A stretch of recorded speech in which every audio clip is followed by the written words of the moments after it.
So to me, I think there are multiple types of case interviews. You can have very high-level type of scenario questions. You can have cases where you're asked to do a financial analysis, or or another one where you could be focused on a strategy type question. But the overall, no matter what you're trying to get out of that as an interviewer, is you're trying to see the thought process, and you're trying to understand what is the strategic thinking and the critical thinking that the candidate can do, and how quickly can they adapt on their feet. So to me, when we evaluate, when I'm evaluating someone in a case interview, I'm looking to see how do they respond to questions. To me, the answer is probably secondary. Obviously, I'd love to be able to say that all the candidates get the right answer, but I'm more concerned with the thought process that they go through, and how they approach it from a structural standpoint, and then from an analytical perspective. Yeah, I think that captures certainly what we do in the case competitions. That captures the style. It is about process, and it is about being able to take a situation and look at alternatives to solve. Figure out what the problem is as quickly as you can. Figure out alternatives that are reasonable for addressing that problem, and then quickly filter those through some lens that's going to give you, how would you decide whether you've solved the problem successfully? In other words, what are the metrics, both qualitatively and quantitatively, that you figure out, yeah, okay, we did it. We figured it out. We got the right answer. And then be able to figure out how you go from where we are today to making it happen, and do that as quickly, as efficiently as you can. I don't have a lot of experience with the cases that you would use in an interview. Most of the cases that we see at case competitions have lots of moving parts, and they're not any single, they're not necessarily marketing focused or finance focused or strategy focused. They have lots of different pieces, and one of the hard parts, I think, is to be able to filter out what's the real problem and really focus in on that real problem, throwing away the stuff. But it is about, demonstrating critical thinking. It's your chalk. You're basically crafting this solution. So, presenting that, don't be uncomfortable with it. Be, confident that, you've gotten the skills from Northeastern that you can use to address these things, and then you want to solve the problem. I think especially when it's industry specific, from a student's point of view, it's a great chance to just show your knowledge of that industry.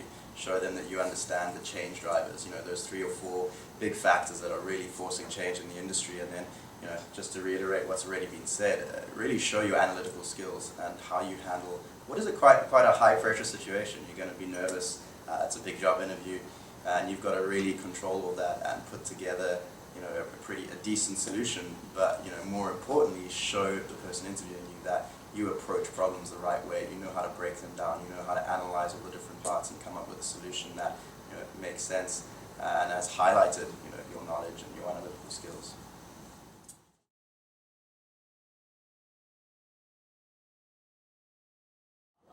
Well, yeah, a lot of times the cases that you see are a company that's got a problem. It's not like a new product. It's a company that's got a problem. The industry's changing. They're trying to figure it out. So that's one example. It's not necessarily a turnaround, but it's, we've got a problem we have to solve. Things are moving in the wrong direction, and we got to figure it out.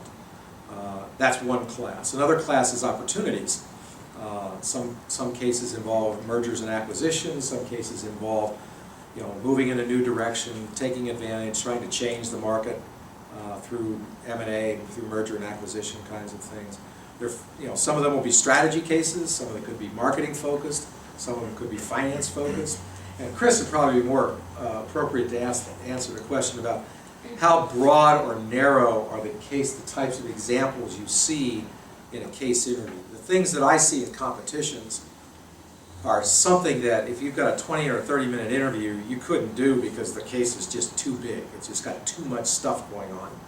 And so I think, what kinds of cases in terms of narrowing it down so that you can trot out what you're capable of doing in a reasonable fashion without having this scattershot of this immense problem that would take you, maybe a few hours to work through and come up with strategies and tactics. Yeah, I think from an interview perspective, they're going to be pretty specific.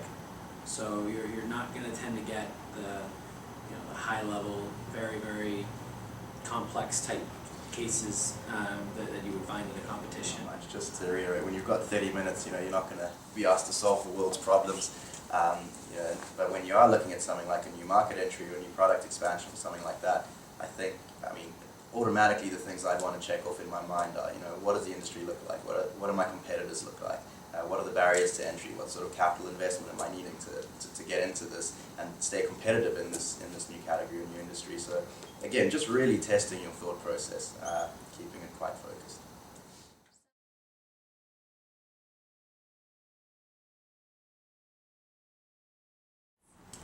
In the case competitions, again, it depends on the competition. Sometimes you get the information a week in advance, sometimes you get it 24 hours in advance.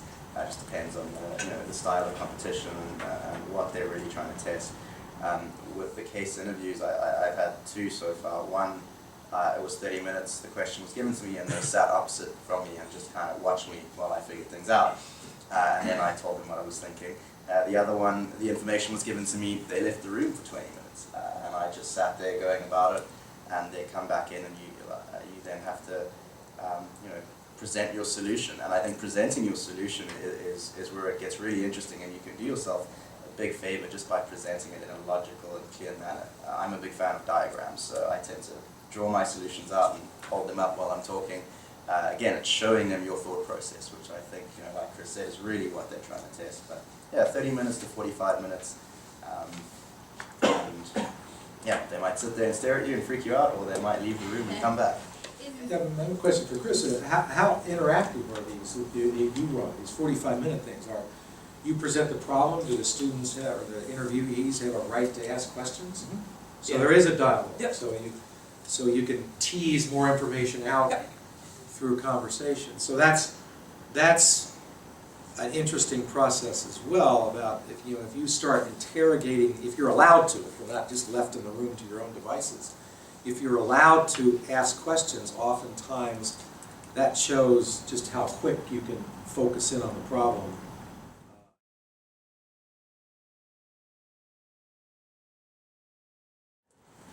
Typically we do 45-minute interviews. So we spend the first 2 or 3 minutes talking high-level overview of the case, and then we'll spend some time diving into thinking about it without even getting into numbers or any analytics. It's thinking like, what about strategy, what about a high-level competition. So we're going to start to probe around what's your thought process. To me, it's not a matter of what the industry is, it's just kind of how do you think about doing an assessment of a scenario. And then we'll start to get into some pretty specific financial questions and financial analyses to test a little bit more of how quickly can you come up with some solutions on your toes. I would assume if I were designing case interviews, I would pose the problem. It would be up to you to ask the questions, either of yourself or of the interviewer, to try and fine-tune what it is exactly they're looking for in the case. So it depends. I mean, I think so. Typically, the cases that we're giving to college graduates for our entry-level positions, we're going to frame them more. So we know we only have 45 minutes. We know that you probably don't have any real industry experience, particularly in insurance. So I'm going to give you very specific questions I want you to focus on. I've had cases myself though, much like Jonathan, where they give you a little bit of information and then they just leave. They're tough. Those are a lot tougher. What I try to do when I'm giving mine is I want that dialogue. So going back to the conversation of dialogue, I'm perfectly fine with silence, but I prefer to have that dialogue and for you to be asking questions as you're going through it. Part of what that also does is it allows me to keep you on track. In 45 minutes, I have something that I'm trying to get at in each one of my questions. And I want to make sure that I have time to get to each one of my questions. So I'm going to help rein you in a little bit if we start to kind of go off tangent, which is not by any fault of your own typically. It's you start going down a rat hole, and then you start to get into a position where it's a little you're getting a little too into the weeds, so I'm going to try to pull you back out a little bit. So I would say I typically do structure my cases a lot. I have probably a series of 5 key questions that I'm going to be asking, and I want an answer. I'm looking for specific things, and again, it's not about whether the numbers are right. If you can, I can guarantee that you guys can all do basic math, and that's typically what these are. It's just, but it's under pressure. So that's not really what I'm looking for. I'm looking for how do you structure it, how do you get through it, what's the framework of what you're thinking, and what's your thought process. So in my experience, most of the actual case question was very simple. It was a one-liner. We're looking to go into a new category. How do we get into this category and remain competitive? But the real fun questions come once you've presented, or once you're presenting, and they start pushing back on some of your suggestions and recommendations. And I feel that's really an opportunity for you to shine. I mean, that's where you need to either defend your position or acknowledge that you might have made a mistake. And that's really testing your character. How are you going to stand there and defend the position until, even once you know that you're wrong? Or are you going to acknowledge, hey, that's a good point, I might have made a mistake there. If I take that into consideration, this is actually how I'll do it. So that back and forth once you present, or while you're presenting or after you present, I think is key. That's where it gets fun, and that's where I think, Chris can speak to this, but where you really get a measure of a person's character and what they're going to be like in a workplace and you're under pressure.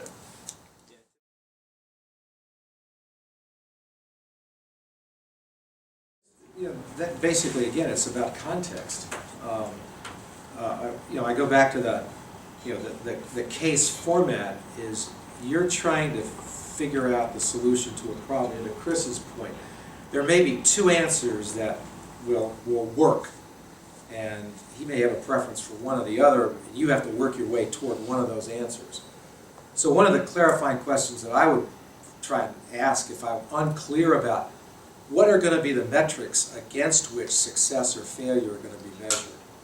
And oftentimes there's more than one. It may not just be profit, it may be sustainability. You make a short-term gain, but then you realize that there are going to be no barriers to entry, and if this is successful, you're going to have a whole bunch of competition within a year in a particular market. So the question gets to be, as you start to fine-tune, you're going to have a range of alternatives, in this case maybe 2 alternatives that you have to choose between. And you want to clarify what are the metrics against which you're going to evaluate each one of these alternatives. Because maybe you reach the right answer by saying, this alternative does really well on 3 of the 4 criteria, but not so well on the 4th, and this other option does very well on all 4 of them. That would lead you to that one option. But if you don't know what those criteria are, if you can't figure that out, then you might wind up, in a corner where you haven't thought enough about what's going to determine success or failure. So I would think the kinds of clarifying questions that you want to ascertain is, how is this decision going to be evaluated? How are we going to know whether we're on the right track or the wrong track? I think it really depends on the company, and you have to do a very good job of understanding the company culture and the person interviewing you, and you have to assess that really quickly. I got asked a question about launching a new product in a new category, and how do we do that? And my response at the end was, the real question should be, what could we do with all this capital you're about to invest in this and spend it somewhere else to be competitive in another category because you're crazy to go into this one? Like, I can promise you that's not what they thought I'd say, and for 10 minutes I justified why they should not go into this category. It wasn't just me trying to be flippant, I had really good business reasons as to why you shouldn't touch it. And then, they pushed me on and said, okay, well, if you had to, how would you? But if your gut is telling you that, hey, I'm seeing a better solution here, and I've got some really good arguments as to why it works, there's no harm in then using the questions, the dialogue, to start probing if you can go that way. And if they keep shutting it off, then drop it, leave it alone. But use that dialogue to probe if it's okay for you to go a little off the reservation. But again, I think it entirely depends on the company, on the person giving the interview. And that's where if you can invent, and then you can defend and justify that invention relative to what you're sort of led into doing, that you'll get the job. Chris will hire you right there. You can come up with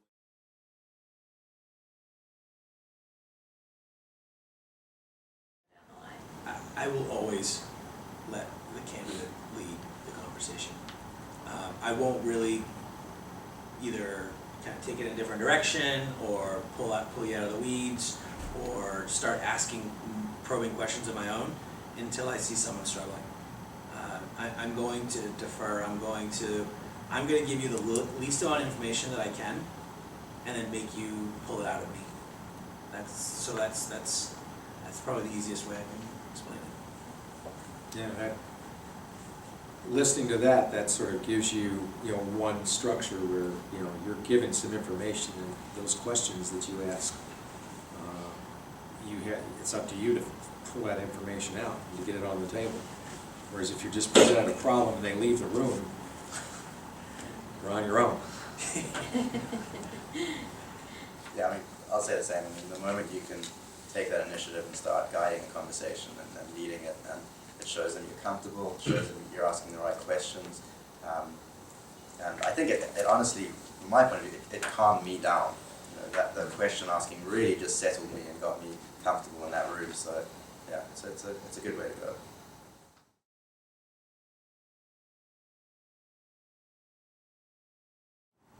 So I would say the first thing is I would not focus as much on trying to figure out what the industry is that company is in, because you have probably a 50-50 chance of you get a question like the Hasbro case where it's, do I enter into it, do I market? Or you could get something in an insurance industry that's dealing with automakers. So it's not really about the topic, it's more about the process. I would recommend just being comfortable with how do I handle vague questions, vague topics. There are a lot of books out there on case interviews. I wouldn't get more than one. Chris mentioned case in point. It's probably the go-to one. If you read that one, I think you've got all your bases covered and you've done all the prep you can do in terms of frameworks and stuff like that. Okay. It's actually a really interesting book just in general. I actually keep a copy in my office. It just makes you think differently. I've heard candidates tell me that they've read 4 or 5 books on this stuff, and you can oversaturate yourself. You can overthink this process. It's good to just be able to work through exercises that are brain teasers and kind of going through that process. It's going to challenge you to think a little bit differently. I think having just prepping yourself to really understand, just to be able to think yourself through a problem. But here's one thing that I think practice is, you can read these case books. One of the things I think you need to do is get out of silos. One of the problems of academic education is that your marketing course is a marketing course, your finance course is a finance course, you have macroeconomics, you have microeconomics, you have accounting, you have supply chain, and you basically do these courses and you get your A's and you basically say, all right, I know that. What you don't know is how these dots connect. How does marketing and supply chain interact with one another, and how does that show up in a set of accounts?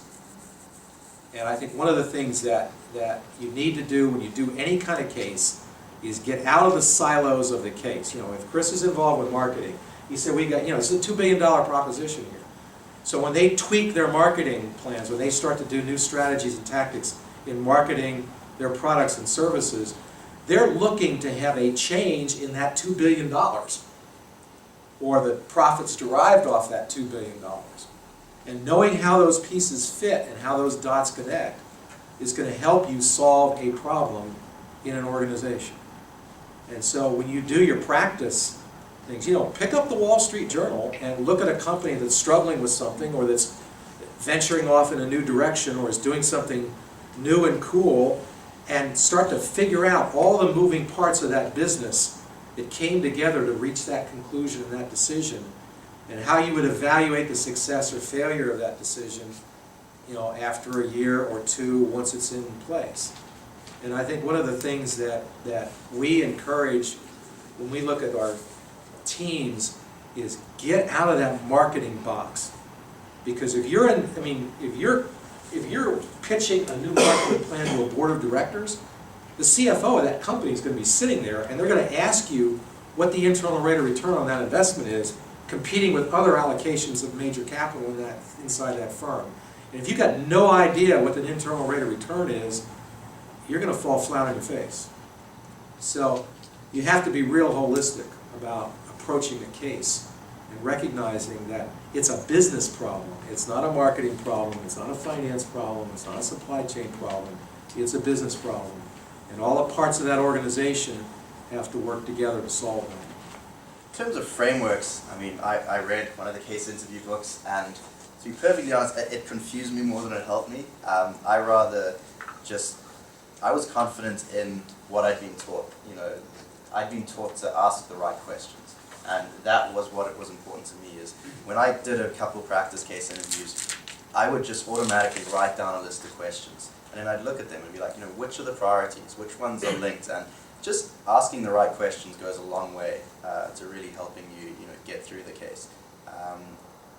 To what Professor Gettle says, yeah, think holistically about these things. It helps. Even if you are interviewing like a marketing specific one, if you can throw them a bit of finance along the way or throw them a bit of supply chain along the way, it shows them that you've really thought about this problem that way, not just straight down the middle. Read the journal, definitely. If anything, it'll just get you to understand, have a little bit of an understanding of different industries, what's going on in the world. It doesn't hurt. It kind of gets your vocabulary going in the right direction as well. I find that's huge. If one thing's changed since I started this course, it's how I talk about business problems and business in general. And if you go into that and you're just almost speaking the right language, it helps. I'm not saying spend 2 months learning every acronym you can find about the industry, but if you are speaking in a little bit more of a professional manner about the industry, about the company you're interviewing with, I think that helps. But don't get too bogged down in the frameworks. I think they can almost hinder you more than they can help. Having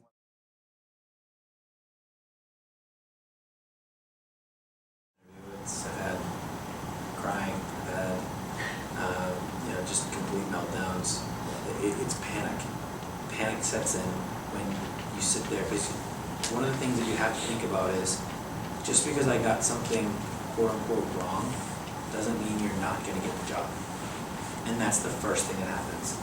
You get one thing and you prep for this, and you come in and you're probably for a hiring day where you got a series of interviews that you're doing, and this may be your first one, and you say, oh my goodness, I'm done. I'm not going to get this job, and you panic. You can't do that. I've had plenty of success stories where people have completely got the first question or the first part of the case completely wrong, and come on to have some really great results. It comes back to, I think, the confidence thing that Jonathan was talking about is absolutely critical. The thing that I find causes the most lack of success is not stepping back and thinking. Take a minute, take 45 seconds of silence, a minute of silence, collect your thoughts, and go through the process. You guys are all smart. There's a reason that you're even in the interview at this point. You've got something that whatever job, whatever company is you're focused on, they've seen something in you to get to that point. So have confidence, take a step back, take a breath. That's another big one. I've seen people start to get a little hyperventilated. But think about what you're going to say before you say it. So you just have to walk in just comfortable in your own skin, recognizing that no matter what they throw at you, you're going to be able to deal with it. And one of the things that I've heard, and Chris can verify this, one of the things that I've heard from students coming back from case interviews is that they'll go into a financial services company and they'll get a question that's totally unrelated to financial services. So you go in and think, well, I've done all this work on hedge funds and private equity, I know what derivatives are, I can be an options trader tomorrow, and then you get some question out of left field like, how do I market chewing gum? Or how many marbles are in this room? Would fit in this room? One big one, right? How many bricks does it take to complete a building? One. Last one. You add the last brick and you're done. Right? So yeah, those kinds of things, and you just can't. You just can't do that. Just recognize that you have no idea what the question's going to be. And to Jonathan's point, you may walk into a room where you're basically talking to Hasbro, and they ask something about how do we hedge exchange rate risk. Well, you got to think about that, and so just don't panic. just be calm, and if you need a minute, take a minute. I come from a very heavy sporting background, and I think having a sports psychologist was one of the best things for my business career. Because it teaches you something very simple. There are things you can control and there are things you can't control. Don't lose sleep over the things you can't control. You don't know what question they're going to ask you. You don't know what type of person is going to be interviewing you. But there are things you can control. You can make sure you clear your schedule that day. So for the few hours leading up to your interview, you can do whatever you need to do to get into the right frame of mind, whether that's going to the gym, going for a run, going over your notes one more time. Those little things, making sure you're not hungry when you're going into the interview. That's the worst thing. I've done that. I didn't have breakfast and I was starving the whole time. It was awful. And those things sound stupid, but the more you can take control of and make sure you're in just the perfect place you need to be in to be successful in that interview, the better you're going to be. And that's all something, that's what you can control. That's really what you can control, and you need to make sure you do it right.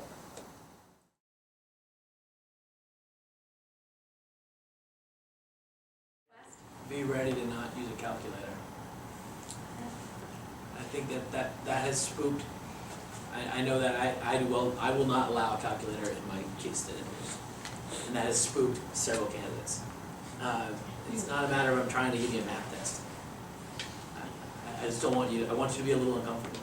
And if you're in a meeting with an executive and they start asking you questions, you're not going to have time to say, let me get back to you in 10 minutes and go run out and grab a calculator. You got to do some, and again, you're not looking for, it's $1,432,912. That's not the end, that's not what we're saying. We're looking to say, how can you get quickly to 85–90%? So I think that's one that I know has spooked a lot of candidates. Another thing that I picked up is, this is quite smart. A lot of people are doing information interviews before their actual interviews, which I think is really a smart idea. So they'll just meet with someone casually inside the company and find out what's going on and just get a sense of what's going on with the company right now. They might not ask you a question that has anything to do with the company, but again, it just gets to the point of feeling that you've covered all your bases before you go into that interview.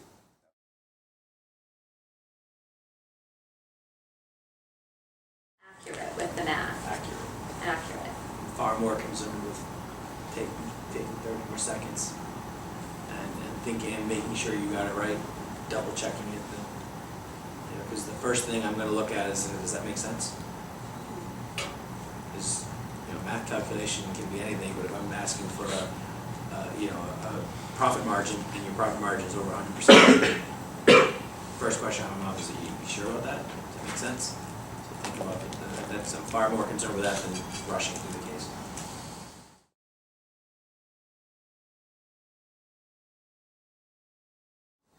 Yeah, I mean, I think it depends on the company. Yeah. But I know the way that we structure it is that we are big on having multiple people and interview a candidate. It can be, so typically we'll bring people in for an entire, it's like 3/4 of the day. So they go through 4 interviews. They sit with an analyst who's do kind of a job shadow, take you out to lunch, which, by the way, is still an interview. I've had people lose the job because they say stupid things at lunch. It's still an interview. So it's typically one piece of the puzzle. So we give equal weighting to everything. So what we do is we'll have everyone come in.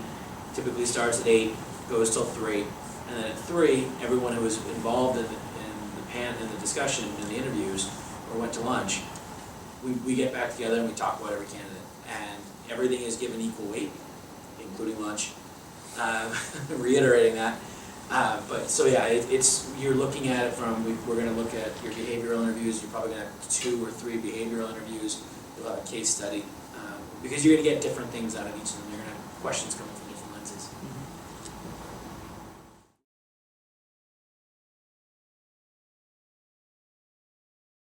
Yeah, we typically don't have, because we don't want one person's personality to dominate over another in an interview. So we want everyone to kind of get the same shit. Yeah, I mean, to speak to that, there's so many biases that can creep in a group scenario, which makes that difficult to do a group interview. I know that there are companies that are looking to move that way, just because Hasbro, for example, I I think in a 9-hour day, I'd spend 1 hour by myself. Everything I did was with teams and with different people. So I think there it might make a lot of sense to actually start, doing group interviews, because, part of, as smart as you are, it doesn't really mean much if you can't interact well with the group.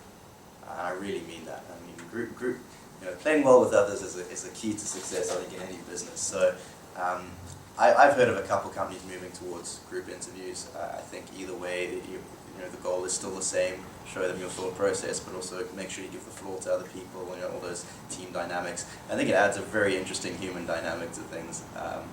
So I don't know. It depends on if I think for me, I think a group interview would be easier, but for other people, they might prefer the single one. So make sure you know which one you're getting yourself into. I've also seen the opposite direction, so you have multiple interviewers. Oh, okay. So I've actually had, where I was the only person in the room, there were 4 interviewers doing a case interview with me. So that can happen as well.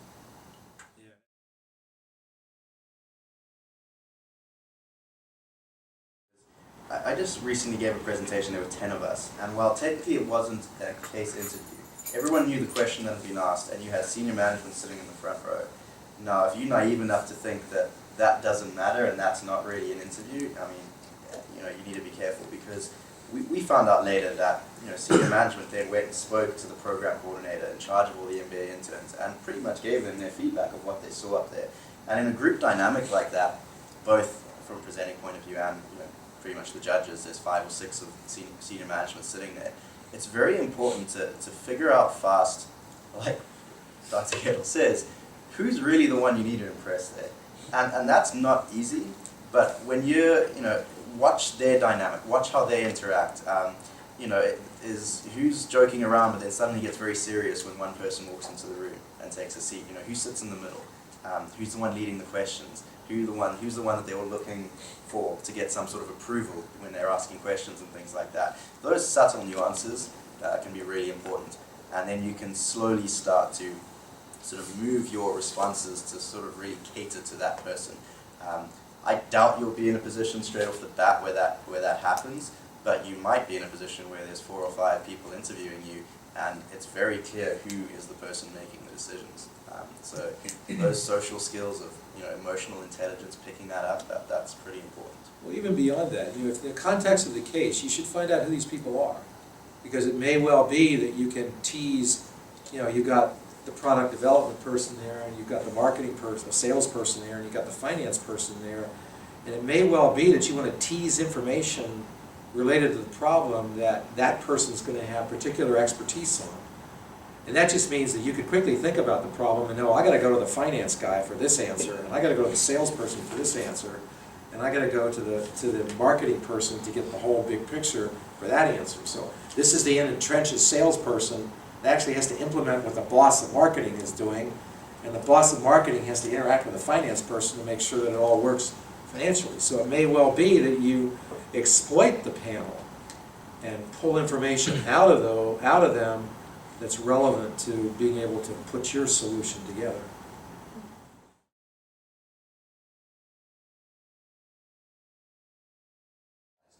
Well, you really want to. Ray teaches a course. Yeah. And the students in that course basically have an internal case competition in April. So one of the things is you organize your club, you can basically participate in that as outsiders. You don't have to be in that course to participate in that internal case competition. So you should definitely touch base with Ray, and if you get an interested cadre of students, form teams. Form teams and start practicing on cases. And I'm sure Ray would be more than willing to share cases with you.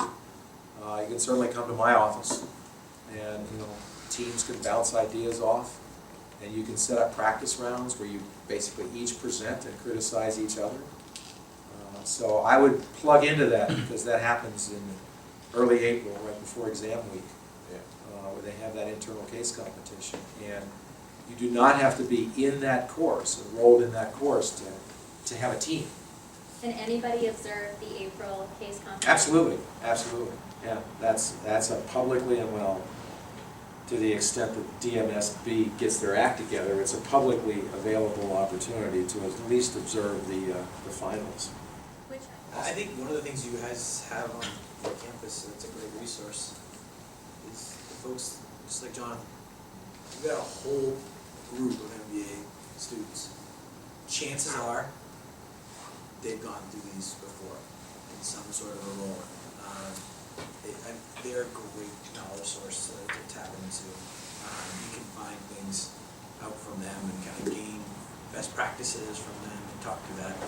I don't know, Jonathan, if you would disagree with that, but I think you guys would be a great resource. I'd agree. You know, if I had, we have one crazy day where I think it's, you know, you have up to 7 or 8 interviews. It's an absolute crazy day, and of those, maybe 3 of them were sort of case interviews. One not so formal, you know, just you know, give me your 3 stock picks. Why? You know, off you go, and it's back and forth, and it's banter, and this is why I disagree with you. So there's going to be a handful of us who've definitely gone through it. So I'm sure would have no problem coming and just, you know, chatting to you guys and, you know, imparting what wisdom we can. Granted, some of us are pretty new to this whole working thing. So, but I mean, there's a group of us, I think Professor Gale knows us, who'd be happy to, you know, help out where we can. And talk to your co-op advisors too. Your co-op advisors, they're going to know, you know, what companies tend to be biased toward case interviews, and then you can find out, you know, from your co-op advisor, 2 or 3 people that might have gone through case interviews with various companies and milk their brain about what was the experience like, what was the format like, you know, how specific was the problem, how broad was the problem, what were you expected to get at. You know, you've got your own internal networks, and given the fact that there's co-op interviews, and there's a wealth of things going on connecting Northeastern to the job market, and you should exploit that. Dr. Gettle mentioned something very interesting. He said the word criticize earlier, and I just wanted to bring that up quickly. I've been in an interview that was, I'd say, borderline case. It was behavioral that kind of turned more of a case interview, and man, I got criticized on everything that came out of my mouth. Some companies, again, more consulting, probably more finance, might treat the case like a stress test, in fact, and so one person will actively not be a very nice person to you in that interview. You really need to get comfortable with that. And that's where the practice interviews become really important. Get your friends to play the evil interviewer, even if it's just for 30 minutes to 60 minutes. Don't take things personally. You can't let it get to you. If they see you getting frazzled in that interview, you know, it's a mark against you. But really get used to the fact that their job might be to make you feel very, very uncomfortable, and you kind of need to just cruise through that, like, you know, water off a duck's back. So yeah, when you do practice, get your friends to take on a nasty tone every now and then, just to get you used to that.